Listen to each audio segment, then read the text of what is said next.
C'est parti. C'est une crise qui est essentiellement occidentale, la crise de la quarantaine. En commençant à travailler sur le personnage de ce mec qui pète un plomb parce qu'il a du stress au travail, il a du stress à la maison.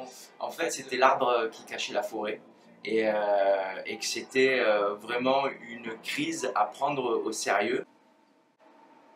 Rajeunir.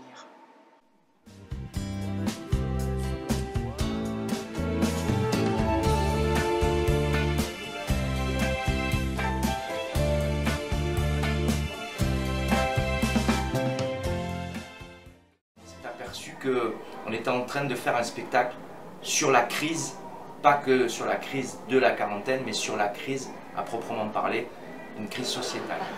Qu'est-ce qui nous est arrivé, Marie-Christine? Je te le demande.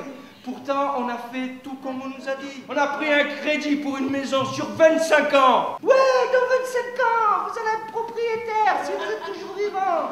Qui décide qu'une femme est trop ou pas assez habillée? Qui décide pour les femmes? Qui décide qu'une civilisation est supérieure à une autre?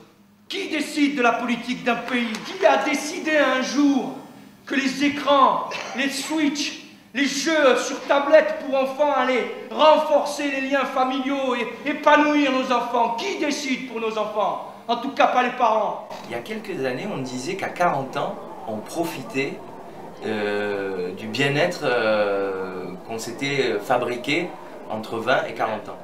Et ça a complètement changé. Aujourd'hui, à 40 ans, on a cette fameuse crise, cette fameuse perte de repères. Et c'est pour ça que c'est complètement lié à la société dans laquelle on vit.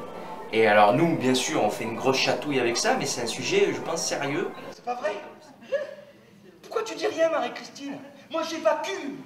Je balance. Hein. Si je tombe, tout le monde tombe. Hein. Je veux pas être le seul à en prendre pour 40 ans, Marie-Christine. On n'est pas heureux quand on a 40 ans. Non, on n'est pas heureux. On se croise dans cette baraque. On est tout le temps au boulot. On s'occupe chacun à notre tour du petit. On n'est pas encore divorcé, qu'on est déjà en garde alternée. Marie-Christine, le petit, je sais pas moi, le petit, on le laisse devant la porte d'une église. Je rêvais de faire le tour du monde et tous les dimanches on est chez ma mère.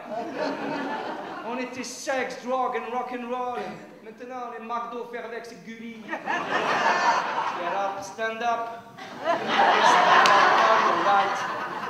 Get up, stand up. Don't keep up. Ah oui. Oui, bonjour Monsieur Esposito. C'est votre banquier à l'appareil. Dites-moi, on est le 4 du mois et vous êtes à découvert de 1000 €. C'est normal? Et là, j'aurais envie de lui dire: eh non, c'est pas normal, abruti!